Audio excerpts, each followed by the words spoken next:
بسم اللہ الرحمن الرحیم. In the name of Allah, the Beneficent, the Merciful. بسم اللہ الرحمن الرحیم.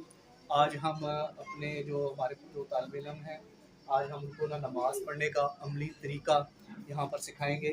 تمام بچوں سے گزارش ہے کہ جو آپ کو جو باتیں بتائی جائیں، جو ہدایات دی جائیں، ان پر پوری توجہ کے ساتھ ان کو سنیں اور اس پر عمل کریں اور آگے اپنی نماز زیادہ سے زیادہ درست کرنے کی کوشش کریں. ٹھیک ہے، چلیں غور سے سب سے پہلے دیکھیں. سب سے پہلے آپ نے کھڑا کیسے ہونا ہے. ٹھیک ہے، سب سے پہلے جب آپ نے کھڑا ہونا ہے تو پاؤں کی جو سمت ہے وہ آپ کی قبلہ رخ ہونی چاہیے.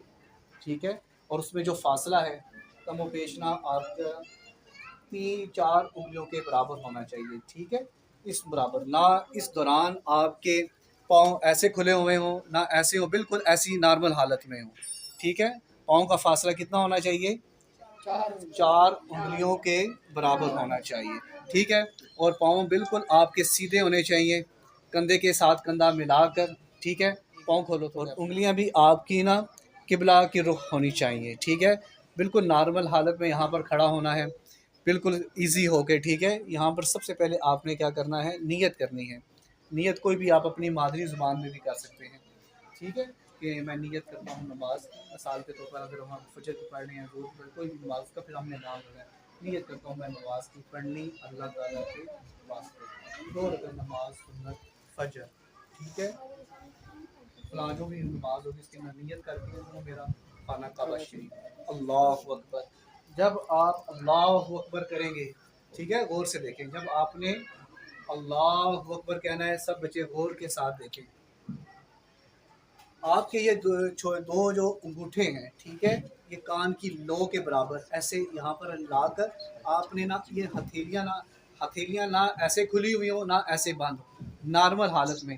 اور یہ ہتھیلیوں کا جو رخ ہے یہ کہاں پر ہونا چاہیے؟ ہاں، قبلہ رخ ہونا چاہیے. نارمل حالت میں آپ نے ایسے کیا کرنا ہے، اللہ اکبر. ٹھیک ہے، اللہ اکبر کہہ کر اب آپ نے ناف کے اوپر یا ناف کے نیچے آپ نے کیا کرنا ہے کہ دائیں ہاتھ کا انگوٹھا اور چھوٹی انگلی اس کا آپ نے ایسے دائرہ بنا لینا ہے. ٹھیک ہے، ایسے دیکھیں، دائرہ بنائیں، سب پریکٹیکل کریں.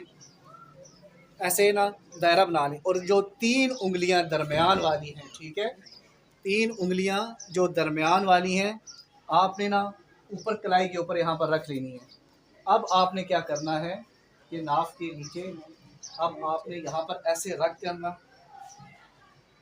یہاں پر ایسے رکھ لیں گے. جب آپ یہاں پر اس حالت کو کہتے ہیں حالت قیام. حالت قیام میں جب آپ ہوں گے تو آپ کی جو نگاہیں ہیں وہ کہاں پر ہونی چاہیے؟ سجدے کی جانب ہونی چاہیے، بلکہ ادھر ادھر آگے پیچھے نہیں دیکھنا. سجدے کی جگہ پر آپ کی نگاہ ہونی چاہیے. کہاں پر ہونی چاہیے؟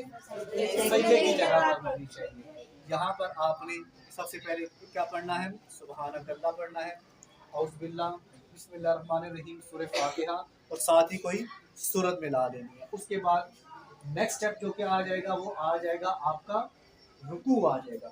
رکوع جب بھی آپ نے کرنا ہے تو یہ گھٹنوں کی یہ جو آپ کے گھٹنے ہیں، ٹھیک ہے، اسی طرح جس طریقے سے آپ نے ہاتھوں کا ہلکا بنا کے کلائی کے اوپر، جیسے آپ نے 3 انگلیاں اوپر رکھ لی تھی اور 2 کا آپ نے ہلکا بنا دیا تھا، اسی طرح آپ نے جب گھٹنوں کو یہ ایسے پکڑ کر 3 انگلیاں یہ اوپر آ جائیں گی اور یہ چھوٹی انگلی اور انگوٹھا، ٹھیک ہے، آپ نے کیا کرنا ہے یہاں پر رکھ کر یہاں پر آپ نے وزن دینا ہے، اور 3 انگلیاں بالکل یہاں پر سامنے والی یہ اس سائڈ پر آ جائیں گی. جب آپ حالت رکوع میں ہوں گے تو ایک چیز کا آپ نے خیال رکھنا ہے کہ آپ کا سر اور کمر بالکل ایسے برابر ہونی چاہیے. ٹھیک ہے، اور وزن آپ نے اپنے گھٹنوں پر ڈالنا ہے. اس دوران آپ کی نگاہ اپنے پاؤں کے انگوٹھوں کے درمیان ہونی چاہیے. ٹھیک ہے، سمجھ آ رہی ہے؟ ایسے دیکھیں، سب پریکٹیکل کریں. ایسے کر کے آپ کا سر اور کمر، ٹھیک ہے، ایسے یہاں پر یوں برابر ہونی چاہیے. شاباش. ایسے حالت رکوع میں یہاں پر آپ نے کیا پڑھنا ہوتا ہے؟ رکو کرو سب. یہاں پر آپ نے تھوڑا اور جھکو. ہاں شاباش. بس تھوڑا اور پیچھے, سر تھوڑا اٹھاؤ ایسے. شاباش. ایسے جب آپ کا سر اور کمر بالکل برابر ہونی چاہیے کہ اگر آپ ایک پیالہ بھی اگر اپنی کمر کے اوپر رکھ دیں تو وہ بھی نہ گرے. یہاں پر آپ ایسے ہلکا بنانا ہے, 3 انگلیاں اوپر رکھنی ہے, باقی انگوٹھا اور چھوٹی انگلی نا اس کا ہلکا بنا کے 3 انگلیوں کو اوپر. یہاں پر آپ نے وزن ڈالنا ہے, ٹھیک ہے, پاؤں بالکل وزن ڈالنا ہے. یہاں پر آپ نے کیا کون سی تسبیح پڑھنی ہے؟ سبحان ربی العظیم. کیا پڑھنا ہے؟ سبحان ربی العظیم. سبحان ربی العظیم. اور جب آپ نے کھڑا ہونا ہے تو کیا کرنا ہے؟ آپ سے کھڑے ہو جائیں. سمیع اللہ لمن حمدہ. آپ نے یہاں پر ایزی ہو کر ہاتھوں کو اسی طرح نا ڈھیلا کر دینا ہے, چھوڑ دینا ہے, ٹھیک ہے, نارمل حالت میں. اب جب آپ نے بہت احتیاط کے ساتھ سنیں, جب سجدہ کرنا ہے, ٹھیک ہے, جب آپ نے سجدہ کرنا ہے تو آپ کا جو آپ کے جو کان ہے اس کی جو لو ہے یہ دونوں انگوٹھے اس کی بالکل سیدھ کے اوپر ایسے. سجدے کے دوران بھی آپ کے ہاتھ جو ان سے ہیں بالکل نارمل حالت میں ہونے چاہیے, نہ انگلیاں یوں کھلی ہوں نہ یوں ایسے بند ہوں, نہ آپ کی جو یہ کلائی ہے جو کونیاں وغیرہ ہیں نہ پیٹ کے ساتھ نہ رانوں کے ساتھ نہ ملنی چاہیے, بلکہ رانوں اور پیٹ سے جدا ہونی چاہیے. آپ کی یہ کونیاں کلائیاں آپ کی پیٹ کے ساتھ اور رانوں کے ساتھ نہ جدا ہونی چاہیے, نہ ہی آپ کی کونیاں زمین کے ساتھ لگنی چاہیے, ٹھیک ہے. آپ کے ہاتھ بلکہ یوں ایسے کونیاں آپ کی اٹھی ہوئی ہوں, اور کانوں کے بالکل نہ آپ کی کانوں کے انگوٹھے آپ کے کان کی یہ لو ہے اس کے برابر یوں ہوں, اور یہاں پر آپ کا سر اور ناک یہ زمین پر لگنا لازمی ہے. سر اور ناک, ٹھیک ہے, زمین پر لگنا لازمی ہے. اور ناک اور پیشانی جو آپ کے نا یہ تھوڑی سختی محسوس کرے زمین کی, ٹھیک ہے. یہاں پر آپ نے پیشانی کو زمین کے ساتھ جما کر اب آپ نے سجدہ کرنا ہے. سجدے میں کون سی تسبیح پڑھنی ہے؟ سبحان ربی الاعلی. کیا پڑھنا ہے؟ سبحان ربی الاعلی.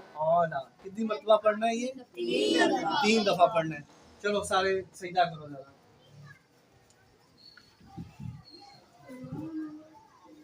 ہاں شاباش. پیچھے سے بھی نا آپ کی انگلیاں ایسے کھڑی ہونی چاہیے. یہاں پر کیا پڑھنا ہے؟ شاباش. انگلیاں ایسے ہی ہونی چاہیے, ٹھیک ہے. اللہ اکبر پڑھتے ہیں. اس حالت کو کیا کہتے ہیں؟ حالت جلسہ. حالت جلسہ میں جب آپ جائیں گے نا تو آپ نے کیا کرنا ہوتا ہے کہ دایاں پاؤں اس طریقے کے ساتھ نا انگلیاں اس کی 4 انگلیاں 5 انگلیاں کھڑی ہونی چاہیے, ٹھیک ہے. اور بائیں پاؤں پر آپ نے بیٹھ جانا ہے.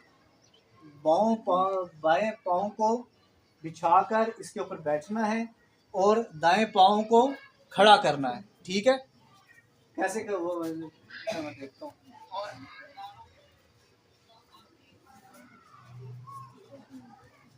شاباش. دائیں پاؤں کو کھڑا کرو. آپ بھی دائیں پاؤں کو کھڑا کرو جیسے دوسرے عباس نے کیا ہوا ہے.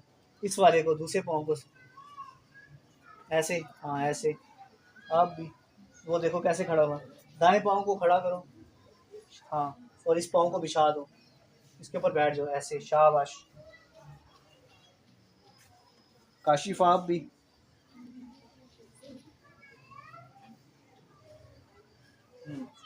ٹھیک ہے. یہاں پر آپ نے آرام سے نا پھر دوسرا سجدہ کرنا ہوتا ہے, ٹھیک ہے. اب جیسے اسی حالت میں جب ہم اتحیات پر پڑھیں گے, ٹھیک ہے, اتحیات پڑھیں گے. اتحیات للہ والصلوات والطیبات.